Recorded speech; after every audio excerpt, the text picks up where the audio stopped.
We're on, and we're on. And we're I'm live. Rachel. Yeah, I'm watching that, and finally, woo! Here we are. Here we are. Hi, Rachel. Hi, everybody. Welcome to Thursday, May 7th. May 7th. May. 7th. Yeah. Wow, it's amazing, and it's amazing. But Yeah, I know. I'm just it was so good. fun. It was a good one. It was a It good was one. good. Yeah. So, Rachel, I have to tell you, I just got back from an unplugged weekend. Ooh, tell us Yes. more. An unplugged weekend. I mean, so I went with my husband to Calabasas, California, to this place of retreat. And it was not quite complete silence, but it was spending a lot of time with, with yourself spiritually, in nature, with God. And there were times, and no cell phones allowed. There was no Wi-Fi, That's Rachel. awesome. Yeah, I mean, so it was real. It's been a while since if your electricity goes out for a day because of a bad storm or something like that, Yeah. there's this eerie like non-buzz, right? Yeah. Yeah. Yeah, and so it was just so calming. Mm. Man, Yeah. it was just really good. It's interesting that you mentioned the buzz because there's these theories that we are part of our stress in life is because we're all aware of the sound that electronics makes at this low level, and we feel it. We are sensing this like hum or this buzz Right. that's kind of below the hearing level. Like you may not really be aware of it. It's not bothering you, but it's impacting our nervous system. So that's really interesting. You called it a buzz and that you noticed the lack of buzz. Yeah. You noticed that in your body, in your head, in your heart. Yeah. Yeah. It was, That's it was, amazing. yeah, it was a very good experience. And, it's something that I will want to do again. And maybe I can figure out how to do that without going to, California. Yeah. Yeah. But, yeah, so yeah, it was just really great. So question for you, did you notice any resistance to the relaxation? And if you did, how long did it take before you were like not, thinking of other things? Yeah, well, I think I felt like my little good girl coming out saying, okay, I want to be a rule follower. So I'm, no phone, because, like I walked in, we came in and we didn't get to our room quite yet. So I was walking into the first session with my phone with me and feeling kind of guilty, actually. So I made sure it was completely off. But I think my only resistance was worry about somebody needing my attention, Yeah. a child or a patient or, Sure. And then me not. So I just had to really trust that it was going to be okay. Yeah. And it was. It And it was. was. That's Yeah. awesome. Yeah.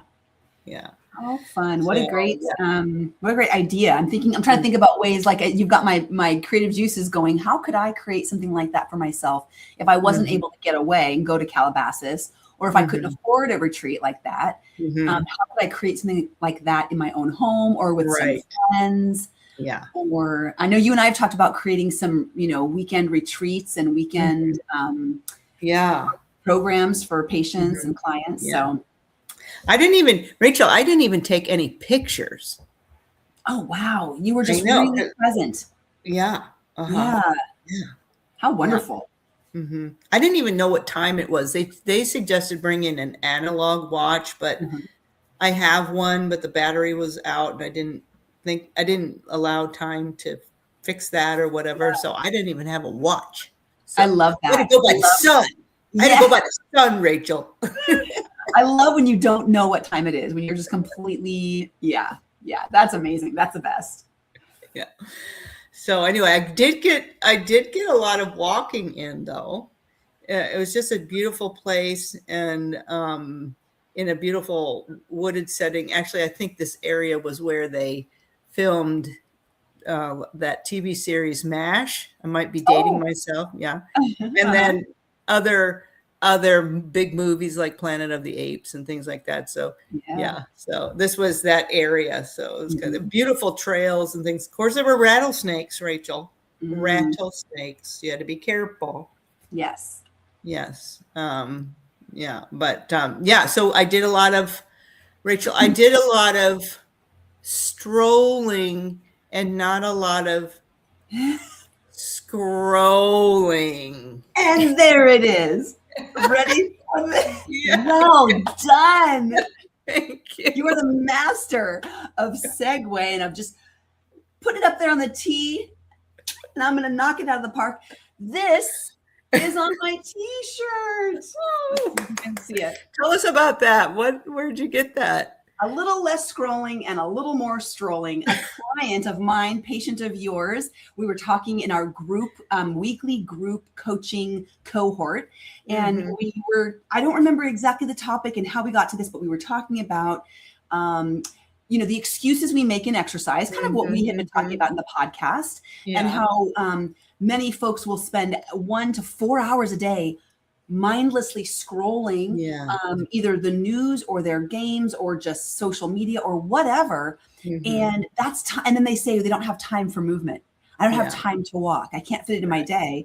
And so she just off the cuff said, well, we need to be doing a little less scrolling and a lot more strolling. And I was like, that needs to be on a T-shirt. And you know the adage, ask and ye shall receive. So she made this on wonderful channel or something. Oh, that's great. And so it's cute. It's got a sweet little rhyme to it, and it's a good reminder. Perfect. This is so good. Yeah. So we have been talking about what gets in our way, those barriers that come up again and again and again. And time is a big one. Pain. We've talked about pain, and just the resistance that we have to doing what we know to do. I mean, so I don't think it's big news. It's not that to anybody that moving our bodies is essential. Actually, I heard it yesterday. It's essential. It's like breathing, Rachel. It's like breathing and sleeping. Moving the body is so important for human health. I mean, it's right up there with it. It really is. And we know that more and more and more. I mean, research just keeps flooding out about the imperativeness of movement to health. It's not just a nice thing to do. It's not just like, hey, if you want to be strong, or hey, if you don't want osteoporosis, or hey, if you want to lose some weight or manage your weight. Yeah, those are all great. But now it's like, it's just that, it seems to be that direct link. Move your body, you will be healthier. And then just, the list goes on of all the different kinds of chronic diseases to avoid or prevent or reverse. Right. Yes. When people reverse, they turn back time with movement.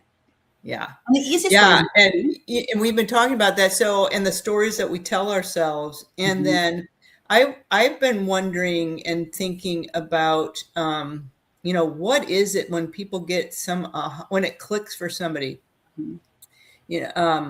what is it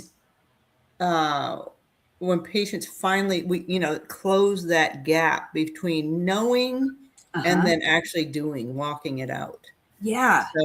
So what do you notice in your practice? Like if you're thinking about some patients, when you see them finally close the gap, they've known, and then all of a sudden they start to do, and they've closed that gap. Have you noticed anything? Yeah. I think it really starts here with thinking differently. It's really shifting the thinking. It's staying in that curiosity mindset. It's shrinking the change, because a lot of it feels overwhelming at first. I just don't have time. Well, and rather than saying that differently, and then practicing saying that differently, and saying, well, I do have 5 minutes. Yeah. Actually, I do have 5 minutes. Yeah. Or where could I find 5 minutes? If you really feel like you can't find it, do a journal of your whole day and write down what you do from minute to minute, and you'll find 5 minutes at the least. Yeah. And you'll find areas where, oh, I do waste a lot of time doing this or that. I could swap it, right? I could trade some time to try to fit this in. Right. But the language, like you're saying, it's easy and it's an off the cuff statement. I don't have time. I'm too stressed. I can't figure that out right now. And it's true. That's how we feel. But it's such an easy, quick, what it does is it shuts the brain off to the open-mindedness, curiosity of what if I could find the time? What if I really did want to start moving my body more? And let's just talk about walking. What if I wanted to walk more? And I really do want to, but I keep saying I don't have time. The brain opens its door a little bit and then it goes, nope, she's shut down to it. Nope. So just reframing the mindset as you're describing, just kind of saying it differently in your mind, even if that's all you did was start with that observation of your mindset. We call them thinking goals or observation goals. So the goal is not to start walking yet. The goal is not to change anything yet. The goal is just to observe and watch yourself, listen to yourself, what you're saying, and see if you can just reframe it. Actually, maybe I do have time. I'm just not sure. Start there. Say that every day for a week. Maybe I have time. Yeah. Maybe I do have time. Yeah. Yeah. Yeah. Right. Yeah. No, that's so good. Or like you said, I wonder how I could have time. So it really does stay in the open, observational and objective place where rather than done deal, off the table. Yeah. Right. Yeah. Right. And we can insert any of the excuses or the things we hear ourselves say. I don't like walking outside. I don't like walking in the cold. I don't like walking in the hot. I don't like rain. I don't like morning. All the things you hear yourself say, those are definitive, closed-minded statements that put you in a box. Kind of like you mentioned earlier, like if, getting ourselves out of being put in this box and just the curiosity of what would it look like if I could find a time of day or a weather or a modality of movement that I did like or I could enjoy, and starting there with just the curiosity of and reframing the mind of what you're hearing yourself say. Are there any other things that then move the person to? So now we've gone from they know they quote unquote should move or walk, and they start to reframe, maybe I could find some time. What do you notice is kind of the thing that gets them to do the next thing then, to take that first step? Yeah. So again, it's shrinking that, the amount of time or the effort that it takes to do whatever, maybe they have in the mind that they have to work out at a gym and that's where they're going to get the most benefit. And helping them, kind of, again, shift their thinking, reframe to,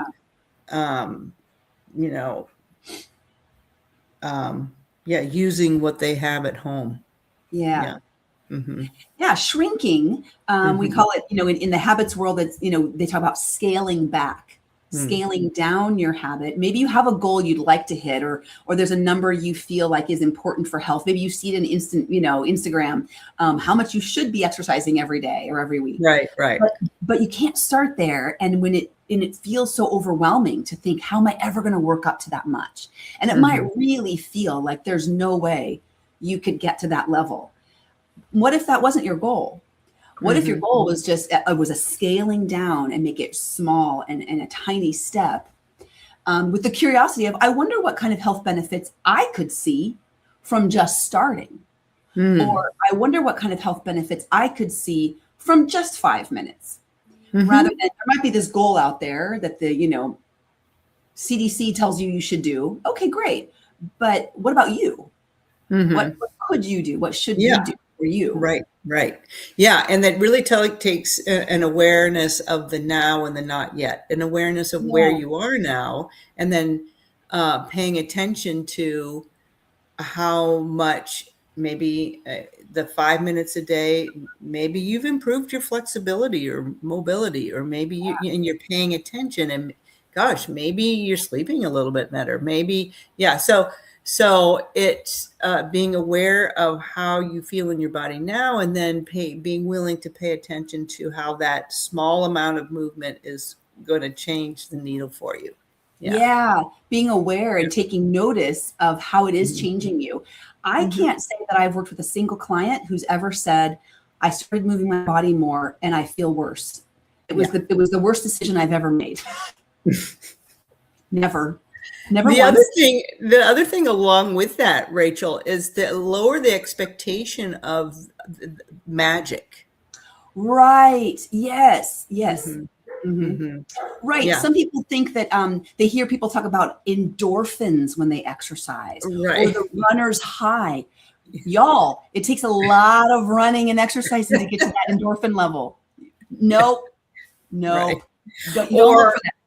Yeah, or thinking that I'm going to lose 5 inches off my waist because of this movement. No, those aren't the changes that that's magic and magical thinking. So kind of scaling back on our magical thinking, right? Right. Or if we've started moving and we haven't gotten all the results we want within the first 3 days or a week, and that's it sounds funny to say it out loud. But it really is where the expectations are in most of our brains. That's what we think. We've started something. We should get that gold star. Like things should be happening. They are, but not in that magical way. Right. Look for the smaller wins first. Look for the low hanging fruit expectations. Yeah. Right. Yeah, and then also to embrace maybe a little bit of soreness as effort. A little bit of pain. I'm not talking about maybe major pain in your joint or anything, but I'm talking about a little bit of muscle pain as like your body saying, oh, thank you for moving me. Yeah. The reason I'm saying that is because I'm feeling that right now. Yeah. You're feeling sore. Yeah. I'm been motivated to do just a little bit more body work as far as strength training. And so so I'm feeling a little muscle soreness today. That's why I'm sitting down. Yeah. And we know, most people would say that they know the difference between like injury pain and this muscle soreness, or, ooh, that was hard. I'm a little winded, or I'm especially tired today. Yeah. It will. The other thing that people hear is when I exercise, I have more energy. And when people are first starting out, they often report having not more energy. They're tired. It wiped them out. Yeah, that's normal. The burst of, the energy that we get from movement may not come for you right away. And the body does have to adapt and learn to start to adjust to some movement. Right. Yeah.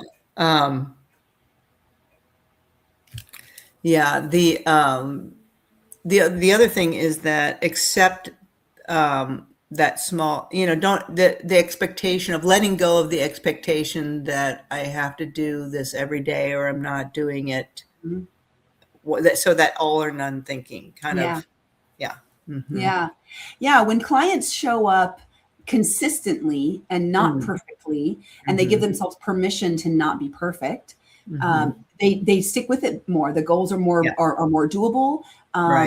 There's grace for having that off day or missing the mark that you had set for yourself.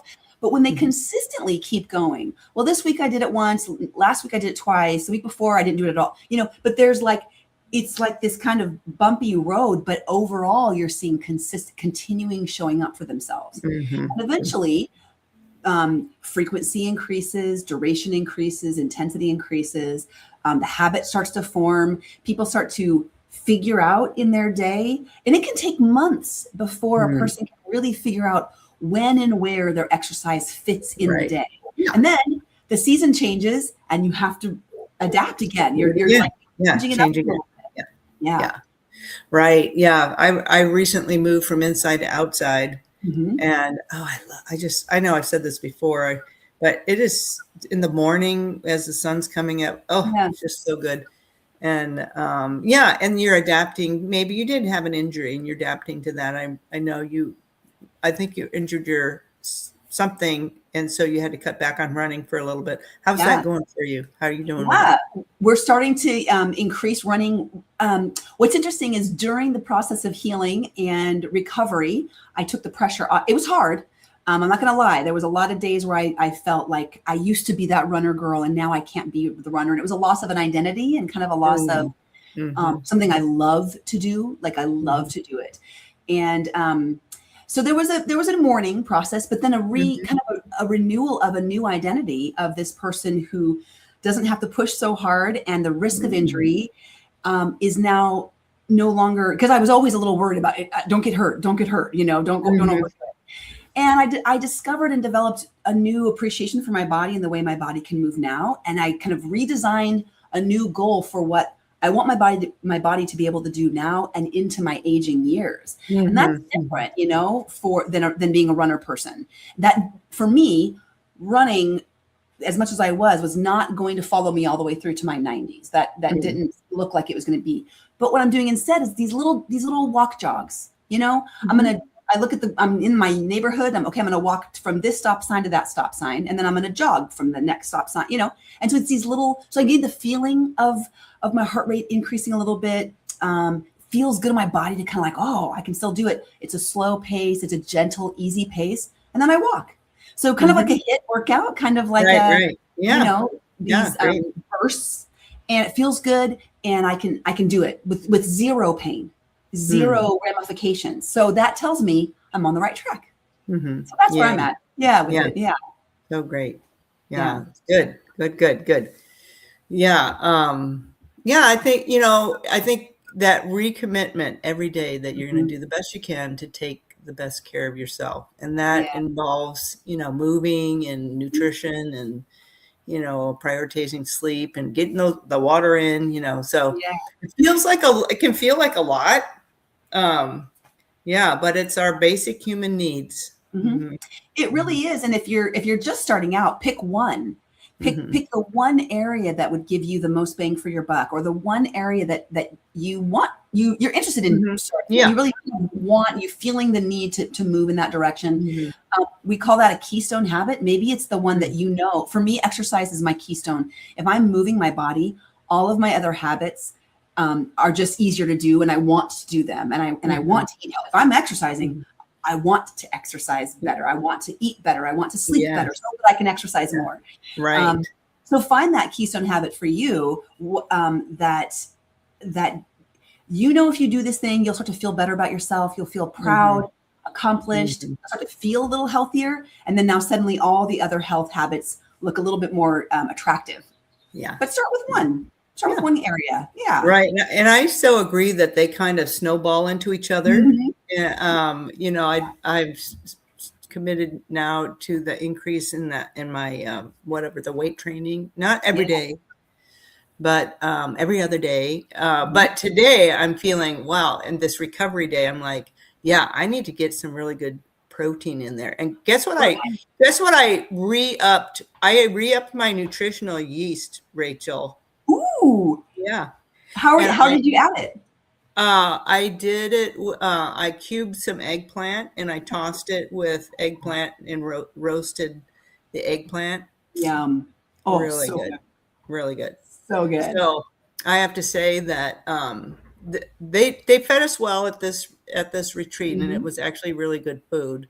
But man, I came back and I missed my, I don't know what it is about kale and cabbage and carrots and arugula and I just love it. So that's what's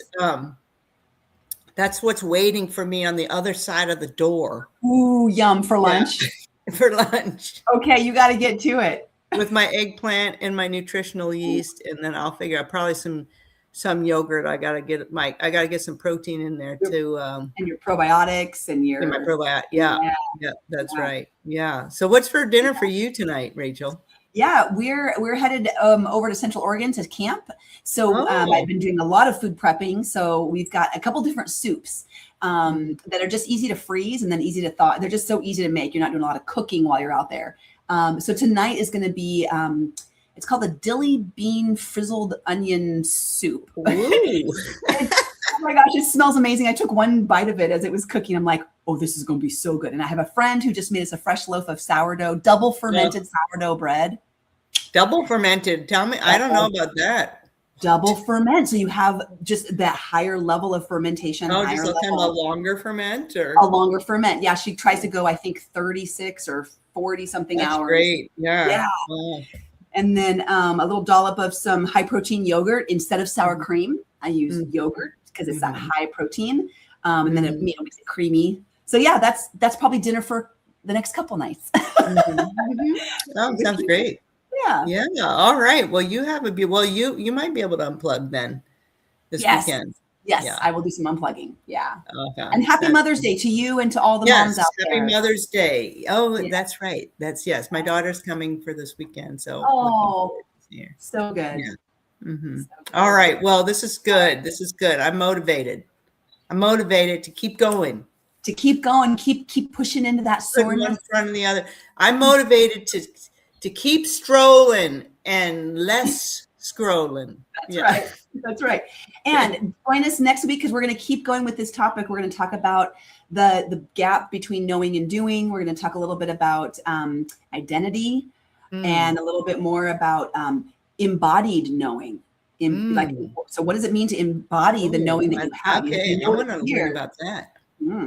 Yeah, we can know it up here in our brains, but do we know it in our body? And what does it look like to embody that? And how will that help you approach movement better? So sounds great. We'll keep going with this theme. Yeah. Okay. Sounds good, Rachel. Take care, everybody. Have a great weekend, everybody. Bye-bye.